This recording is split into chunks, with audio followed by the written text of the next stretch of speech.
Good afternoon, and welcome to the Ohio Commission on Minority Health's 2020 Minority Health Month Application Technical Assistance Session. For a little background about our event and when it began, Minority Health Month was created in Ohio in 1989. In 2000, Minority Health Month became a national event. For those who may not be aware, Minority Health Month is a 30-day wellness campaign that is held in April of each year across the state and across the country. The month is focused on health education and promotion among minority communities that are disproportionately impacted by chronic disease. By definition, the Ohio Commission on Minority Health is mandated by law to serve African Americans, Asians, Hispanic Latinos, and Native Americans. However, all those attending an event, regardless of race or ethnicity, will be served, as all Commission events are free and open to the public. To be eligible, an agency must be a 501c3 or a nonprofit organization. To provide documentation that you fall within this eligible category, you must have in the active status at the time of your application a copy of your IRS letter that will be sent in with your application, submitted, I should say, with your application. Even if you were previously funded, you must still provide proof of your 501c3 status, as it must be submitted each year. Please note there is one exemption from this requirement. Local health departments or combined health districts are exempt from submitting a 501c3 letter. Further to eligibility, any agency that applies to the Commission for funding for Minority Health Month must be in good standing with the State of Ohio's Auditor Office. For questions, please follow the website at the bottom of the page at www.auditor.state.ohio.us. This will allow you to find out if your agency is in good standing. With regard to funding, there's a maximum level of funding for Minority Health Month in 2020. That maximum is up to $2,500. For that $2,500, you must provide a minimum of 2 separate events on 2 different days. All funded events must be participatory and interactive, meaning you must engage those who are visiting your event. You have to either teach or transfer skills or knowledge about your particular Minority Health Month activity, and it should be experientially based, meaning hands-on. All events should be culturally and linguistically appropriate. Our submission deadline is July 22nd, 2019. New for this year and moving forward, the Commission has launched its Minority Health Grants Management System. This is our electronic grants management submission system. Throughout the remainder of this webinar, Minority Health Grants Management System will be abbreviated MHGM. So your Minority Health Month application must be submitted with all the proper uploaded documents that we will review later. It must be submitted in the system by 11:59 p.m. on July 22nd, 2019. The system after that date will close the Minority Health Month grant application. If your grant is submitted after the 11:59 deadline, your application will not be reviewed. Please note, since the Commission has now instituted its MHGM system, hand-delivered, faxed, mailed, or emailed applications will not be accepted. Again, all applications must be submitted in the Minority Health Grants Management System. Please note also that since the system is new, you must allow sufficient time to submit your application in the system, and we strongly advise you allow enough time to ask any questions you may have, so that you have time to submit them and you have time to receive a response. Responses are generally provided directly to the individual and then placed in a frequently asked questions document. The response can be anywhere from 1 to 2 business days. The submission of technical assistance requests regarding the application guidelines or the MHGM system during the application period will not change the application due date. For those who were unable to attend, there is a pre-recorded MHGM technical assistance session for you to review. It was held on June 13th, 2019. However, you're able to visit our website at www.mih.ohio.gov and go to the Grant Opportunities page, scroll down to the Minority Health Month grant, and here you will see a link to watch the YouTube video that clearly describes the process that you gain access to the MHGM system. While these grant requirements are listed in the RFP, we will review them superficially here for you today to provide clarification. In the grant submission process, there will be an opportunity for you to submit required documents. You must provide all of these required documents. We will not be able to obtain documents on your behalf or utilize documents from previous applications for this purpose. Also for this grant, the Commission will not pay for medical services or personnel that can be covered by third-party payers or other resources. Please remember that grantees that are membership organizations cannot charge costs for members and the public to attend the event. The event must be free, both of them, and open to the public. The Commission also requires full disclosure of any registration fees or other costs to the public at the time of the application, because any portion of the program that is awarded from the Commission must be free, despite your registration fee. So to remove yourself from that documentation process, it's best that your event is completely free and open to the public. Community development corporations that plan to rent space from an associated faith-based organization must submit verification that line items constitute reasonable and customary costs. This can be said of any space that's being rented. You want to make sure that you compare that to other costs of other venues and audiovisual equipment to ensure that you have adequate funding allotted to each line item in your budget.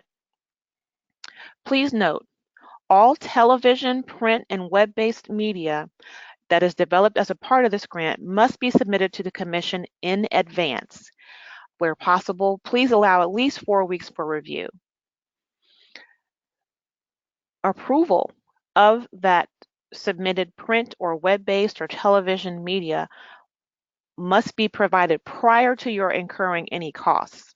In addition, all of your television, print, and web-based media for your events must clearly state our funding attribution, which is as follows: funded by the Ohio Commission on Minority Health.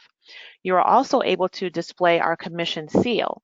However, if your hot card or your pencil or keychain or other collateral items that you may be providing for your participants are too small, one won't be able to see or determine what our seal is. So our preference is for you to place funded by the Ohio Commission on Minority Health on your website, print, television, and all other media related to your commission-funded event. You must also complete a proposed event form immediately after notification of the award of your grant on or around October 26th. The form can be found on our website at www.mih.ohio.gov on the Grantee Forms page within the Minority Health Month section. You will be able to upload the document in the project documentation section of the application, which we will review momentarily. Please include a 30-word or less description of your event, using complete sentences, please, the date, time, and location of each event. So you should have one form per event.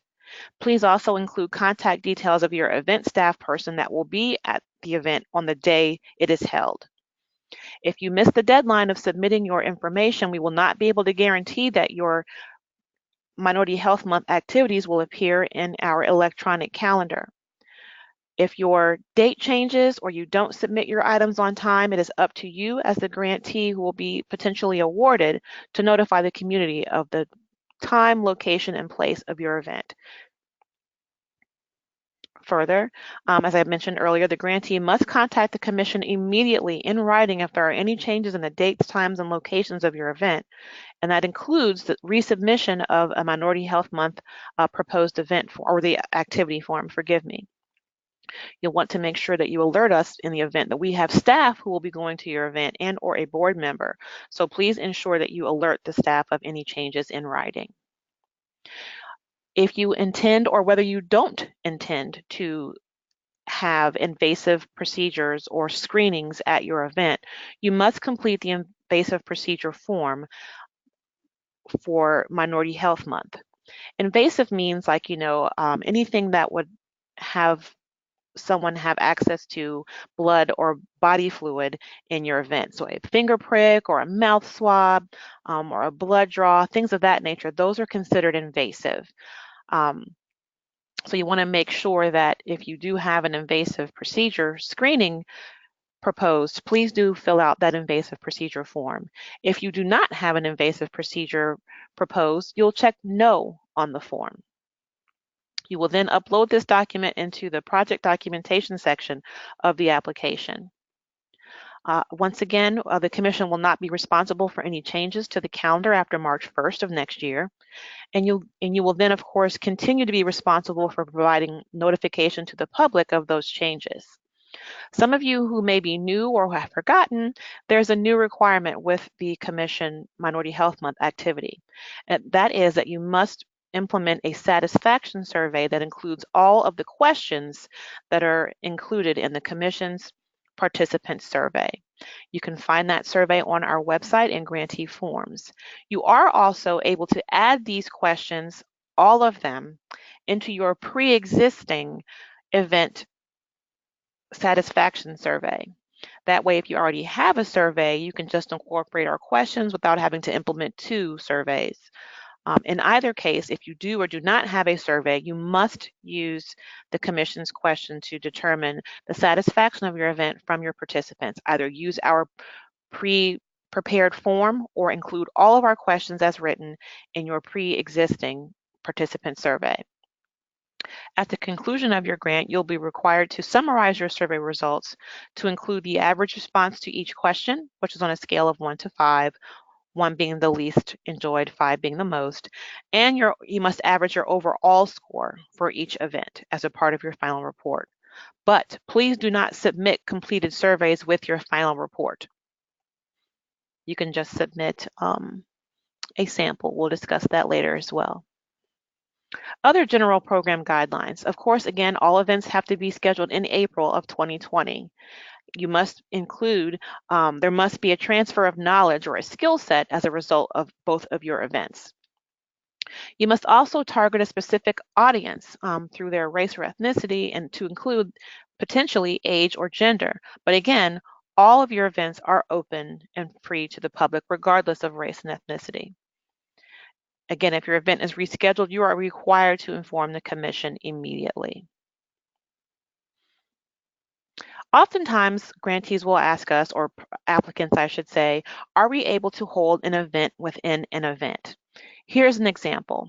There is a larger citywide health fair that is happening in your city. So you know a great deal of your target population will be there.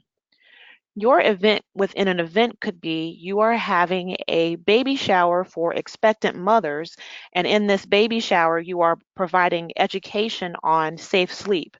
You're providing education on how to acquire safe, reliable housing. So you have some degree of an education session within the larger citywide health fair. That would be considered an event within an event. That would be allowed.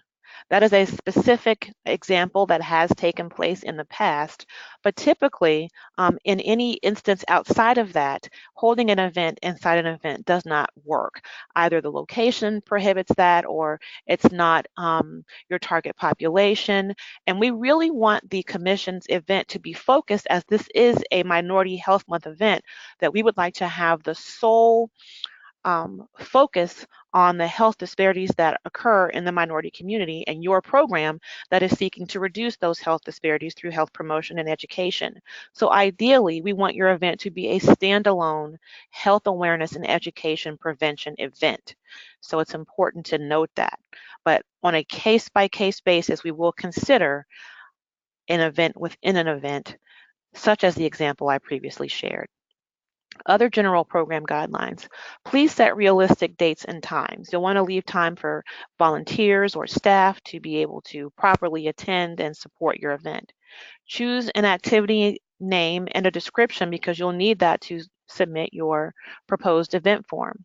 Choose a location that is accessible by the target population, either by bus or there's free parking, or perhaps you're in a location that's in the center of a community so it's walkable. There might be shared riding services. Just make sure it's actually accessible by your target population. And then utilize your community network in the planning process. You may have a community partner who's willing to provide transportation at no cost, or you may have a neighboring agency who would allow you to use their surface lot for free parking for the day of your event. So be sure to check with your community network to see what other resources are available to you. Once your grant is approved, it is actually considered as a contract between your agency and the commission, and the grant needs to be implemented as it is awarded. To that end, the scope of your grant cannot be changed. Your grant was approved by the board as it was submitted, so that means any change impacts the scope of your project and would have to go back to the board. So you can't just say, well, I'm going to implement a transportation resources event for healthcare providers and then change to a dunking booth for children to help them practice physical activity. That is changing the scope of your work, and that is a completely different grant than the example that I gave previously. So if you need to change your proposed activities, you have to submit those to the commission in writing as soon as you recognize this need to change. And it does happen. Sometimes a speaker or a location or a given activity is no longer available to you, and it's simply out of your control. All you have to do is submit your situation to say what happened, and then submit a brief synopsis of what you'd like to change your event to include the date, time, and location of your proposed new event.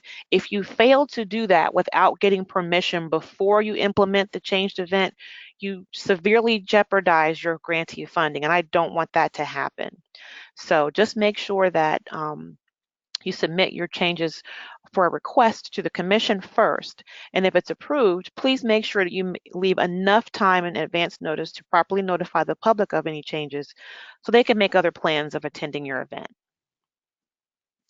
Please also know that refreshments or sit-down meals or catering services are not reimbursable under this grant.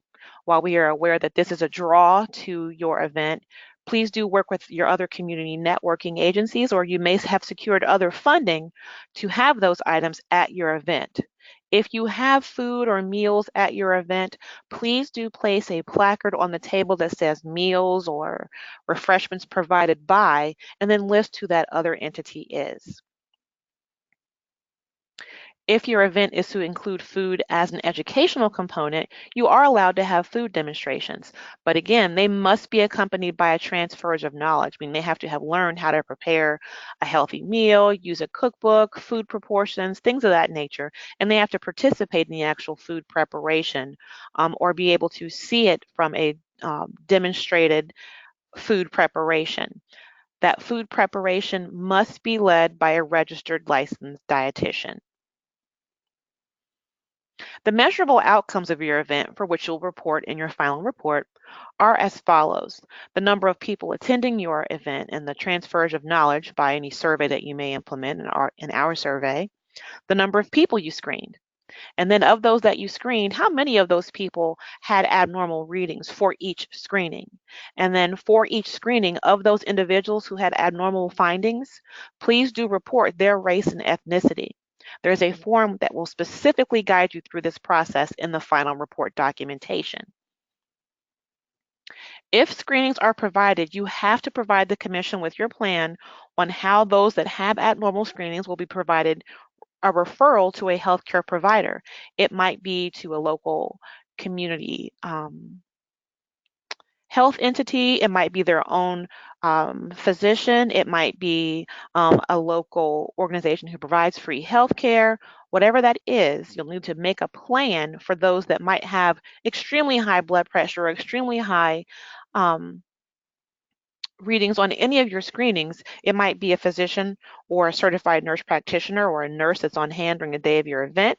You might refer them to a local clinic, refer them back to their healthcare provider. Whatever that plan is, you'll need to include that because we want to make sure that those that do have abnormal screenings get the help that they need to help reduce any health concerns as a result. I spoke on this earlier with regard to marketing. All of your marketing for flyers, radio and print, audio visuals and so forth, they must be pre-approved. So you'll need to submit those before you incur any expenses. And you can submit those by email, and we'll provide the full documentation of how to do that if you are awarded. But in the event you are awarded, you'll need to submit those items for approval prior to February 28th of 2020. And again, you'll want to make sure that you use our funding attribution as shown below. If you are going to print signs and banners, they should be of high quality and visible, but they shouldn't contain a date because you'd be able to have the opportunity to use them again for another health event or if you come back for funding and are approved for 2021. For those entities who are from smaller organizations or organizations who may not have a lot of cash on hand, we absolutely understand.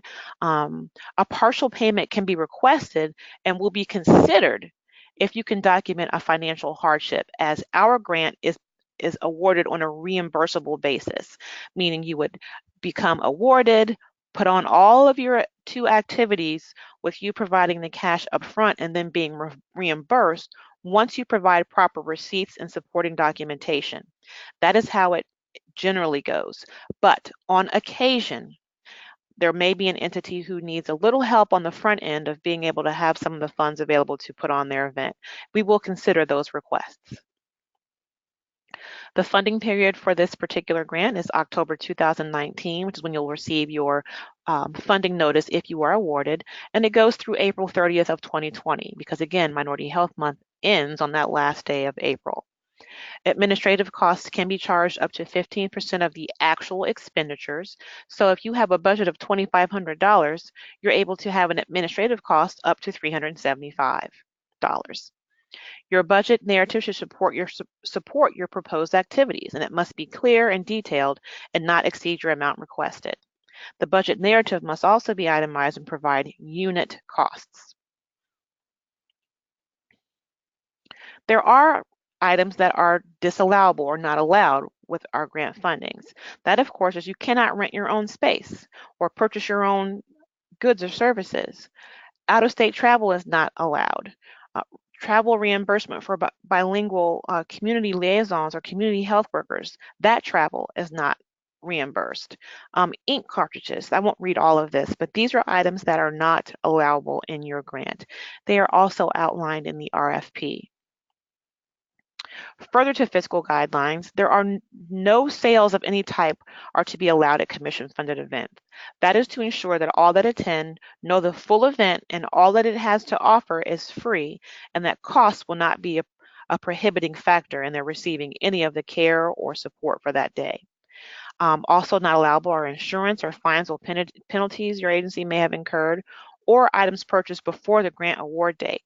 You are also not able to purchase equipment, but you can lease equipment. Items purchased after April 30th will, of course, not be reimbursed or will not be allowed, forgive me. Other general fiscal guidelines, which we spoke on earlier, you must make sure that your costs for renting your agencies are reasonable and customary and that the facility is adequately equipped for your venue needs. We'll now go on to the actual RFP review in the system. So I'm going to escape here if you allow me a moment. I will go to the system.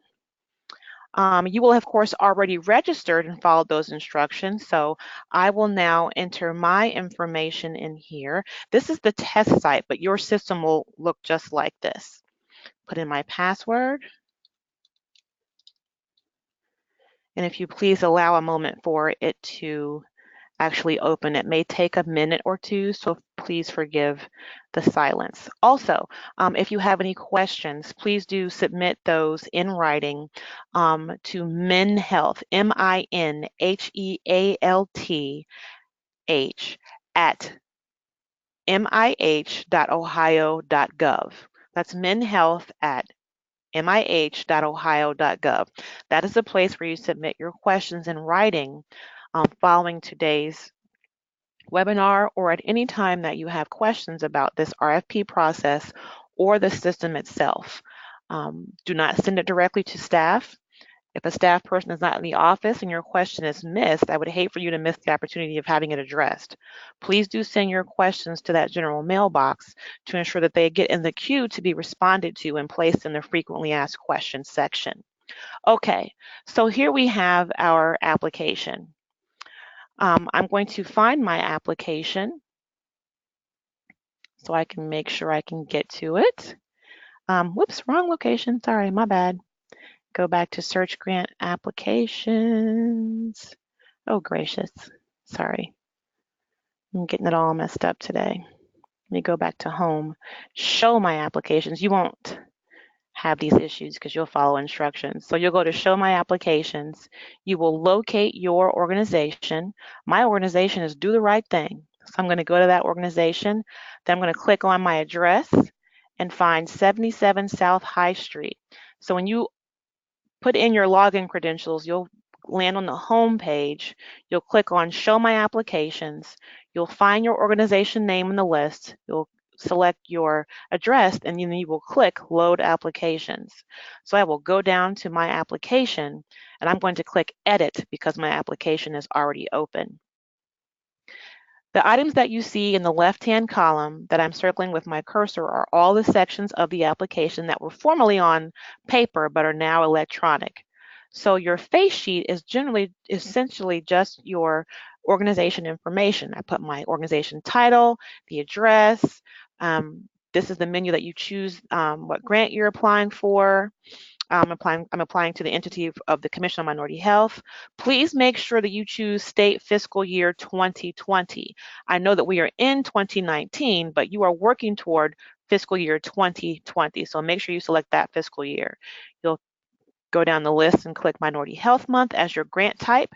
Your project area will only be available for Minority Health Month.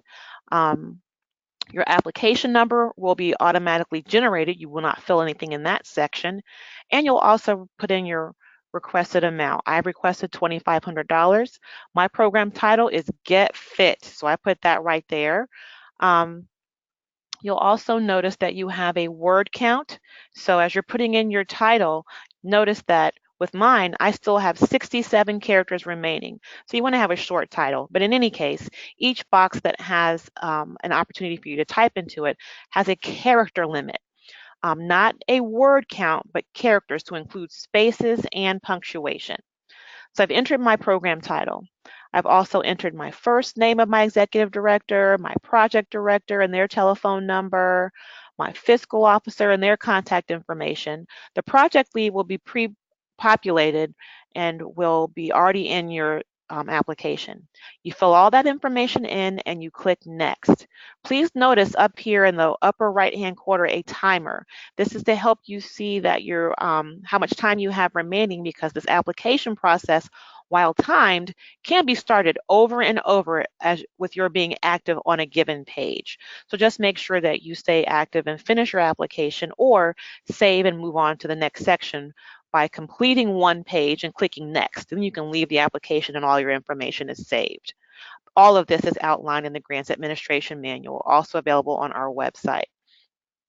So now you see we're in the organization information section, and my information will be pre-populated from the previous page, and you'll also notice that your congressional district is now displayed. For this information, after you viewed this, you will then click Next. You'll now move on to the proposal narrative. This was that big blank space that used to be on the paper page, but now we have just some quick and easy questions for you to answer. So you're going to choose your particular health area. You might be doing cardiovascular. You might, since I'm getting fit with my participants, you're going to check all of the entities through which you're targeting. You could be targeting one or more.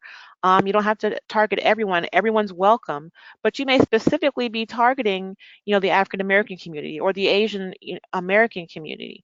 Whomever you are targeting, check those boxes. I'm going to target male and females. For age groups, I want to make sure that I'm working with adults that understand the importance of getting fit. Then you will come down here and answer each of the questions that are before you on this page. I'm just going to do some test entry. As you can see, there's my characters remaining. I'll do another test entry here. Test entry. So you'll go on to answer each of these questions, and then once you've completed that, you would then hit next. I have not filled in each of these boxes. Were I to click next, the system would not let me proceed because my boxes are empty. But this is the test side, so I'm just showing you what the application looks like. You will need to complete every box before you can hit next. If you hit next and some of the boxes are empty, you'll have the opportunity to go back and fix all the boxes that are highlighted red to enter that information and then hit next. But just for me to show you the application, I will move on to the next section. We're now in the project action plan. This is where you're telling us what activities you are going to do. So I've entered mine. Yours will be blank, and you will have to click on Create Project Action Plan. So I did that first. I will now go into Edit because you may not finish all at once. You may have to go out and come back in, and then you will click Edit. For the project model, you can click Other. Or you may be implementing a one-day evidence-based one-day event, but for the most part, Minority Health Month projects are other. Your project model is Minority Health Month. I entered a test. This area is shaded, so you cannot enter that. That'll be pre-populated for you. For my type of interest, you come through this list and you determine which one of these best describes your activities for Minority Health Month. I've chosen Preventive Services and Health Education. I have two events. One of my events takes place on April 1st and one takes place on April 30th. You might have an event that takes place on April 1st and ends on April 2nd. So you could technically put, your start date as April 1st and your end date as April 2nd. As long as your start date, is only the first date of April or the first date of your event, and then your end date would be the second date of your event. And then you can either save and finish later, or you can move on to the next section. So now I'm in the define goals of this project action plan. There is only one goal that's predetermined for you, so you check that box, and that is the whole point of the month, which is health awareness, disease prevention. So you check that box, and you go to the next section. There are multiple objectives that you're able to choose from 1 to 5. I chose outreach, which will be determined by the number of participants that take part in my Get Fit program. You can either save and finish later, go back to the previous section, or you can go to the next section. We'll move on to the next section. This is where I put the total amount of people that I want to reach for both of my events. So I'm going to hold 2 events. I want to reach 100 people per event. So my total will be in this grant year for the objective above, and here's your objective. My objective that I chose is listed here. The goal that I'm in is listed here. So I want for both of my events to reach 200 people. So in this grant year for the objective listed above, 200 out of 200 will be met. I know that reads weird. That's because this grant system is built for more than just the commission. It's built for multiple state agencies, and we all have to be able to use this define objective section. So for our purposes, this sentence for this objective is the total amount that you want to reach for Minority Health Month, and you would enter that for both boxes. And then choose your level of change. So you could be working with having a community event. You could be working with the number of families. So you might want 200 families, or you might want 200 community members, or you might have 200 individuals that you want to have come to your event. Whatever that may be, you would then select that. So I want 200 people to come from the community, so I'm checking community. I'll now go to the next section. This is specifically where you enter your 2 events, your information for your 2 events. We've got a number of activities already preloaded. So you can choose what your 2 activities are. It might be awareness or prevention campaign. It might be a play or a musical that talks about a specific disease or condition. It might be a fitness run. So I scrolled down and I found 2 events. I found a health fair where I'm going to have 100 people attend. My event is held on April 1st. It will end on April 1st. Then I provided the proposed days and hours of operations and the location. Please pay no attention to the care coordination date and month. That is, again, for another grant type that you don't have to worry about. Again, this is from, we have to use this system for multiple agencies for multiple different grant types. So you don't have to worry about care coordination for Minority Health Month. You will simply put the date, time, and the location in this box. I said my event will be held on April 1st from 10 a.m. to 12 p.m. I said at Franklin Park. Then I scrolled down and I found my second type of event, which is a physical education and physical activity class, because again, my class is called Get Fit. That day, the event will be held and conclude on April 30th. I put the date, time, and location of my event. I scrolled all the way down and I hit next section. Now, you might be asking, what if I'm not doing any of those? There is a place for you to have other event not listed.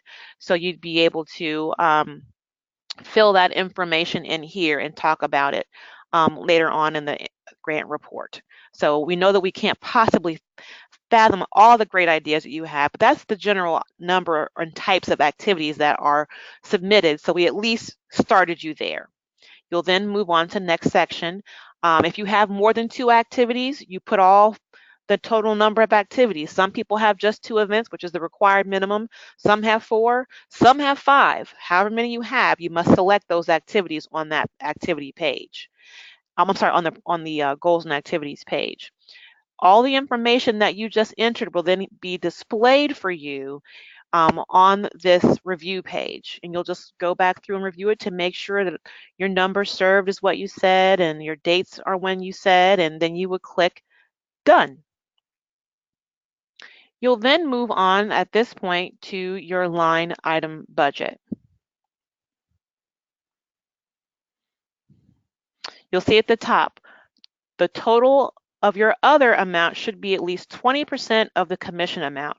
That's to make sure that you have a 20% match of what you're requesting from the commission. So where you have personnel, I'm going to enter, Susie Q, and then you'll enter how much her, not Susie Q, how much her amount is, I should say. You should say, you do, maybe it's a speaker fee for, I'm making this up, $15. You'd enter that there. Then you'd come over to the narrative and say speaker's fee. Oops, fee for Get Fit Physical, if I could spell, physical activity.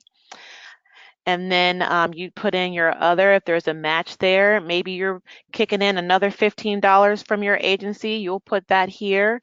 And then you'll put in this narrative section, agency provided, gracious, if I could type,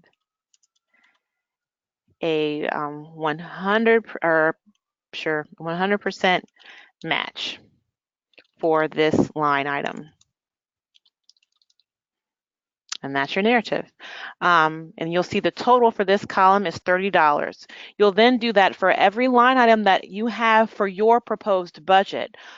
So you won't have something in every box because not every grant has all of these line items. Whatever your particular grant does, please do make sure that all of your narrative are provided in the narrative boxes. You'll then come all the way down here. And since I just made up that 100% match, you can see my other total is 100%. So I've met my 20% match amount. But all of your line items will be added so that your OCMH amount should equal $2,500.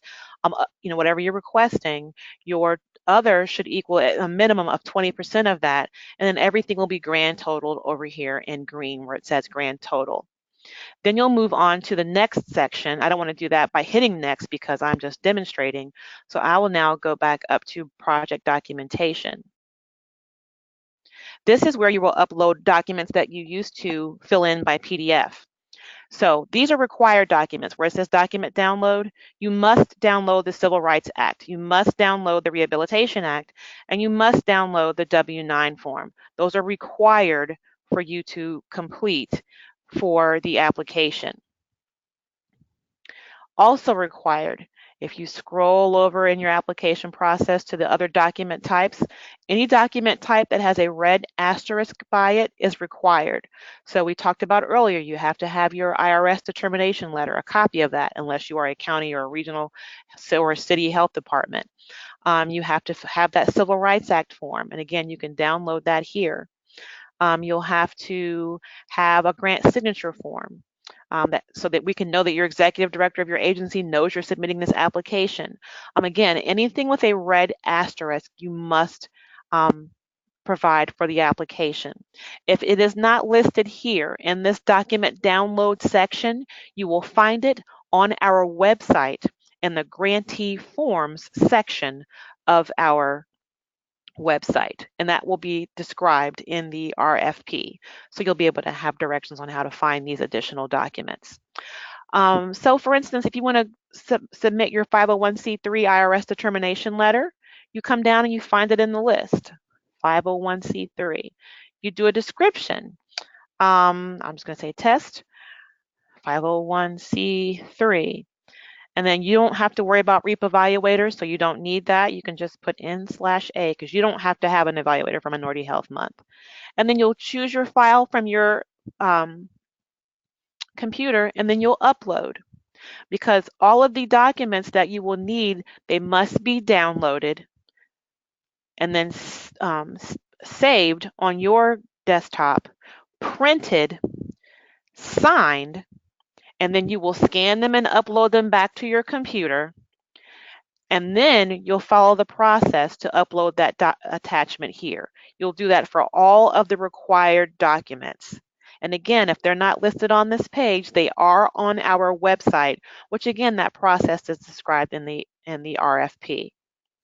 So once you have all of your documents uploaded, you'll then come over to the signature page. Again, you'll want to make sure you have permission from your leadership. And you'll see here that you download this document. I won't download the document that's here because it's a test document. It looks nothing like the signature page. But you'll download the signature page for the executive director. You'll print it. The executive director will sign it and date it. You'll then scan and put that onto your own computer. You will then go through the upload process that I just showed you to upload it into your current application. And you'll do that for each of these downloads for your digital signatures. You must submit those with your application.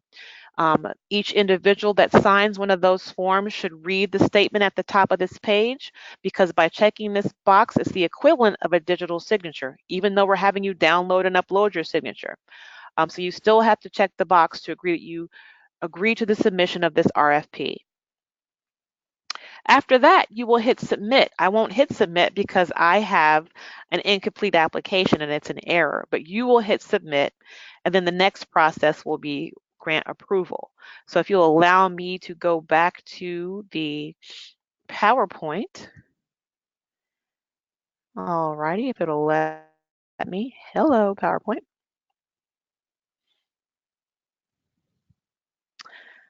I'll start from my current slides. So we reviewed the RFP. Again, these are the sections that you have to submit. Please make sure you upload all the documents that have a red asterisk and your signature page, please. Then some system quick tips. I won't take the time to read each of these to you.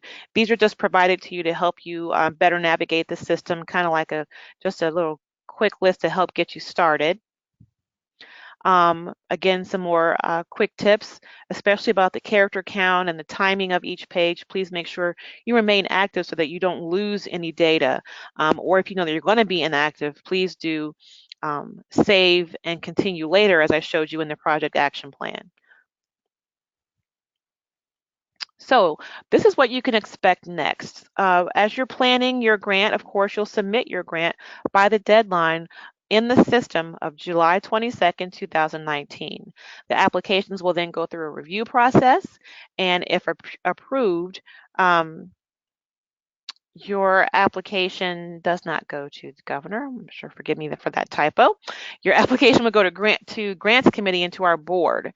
And then there would have special conditions assigned if there were any additional program information that we need or anything of that nature.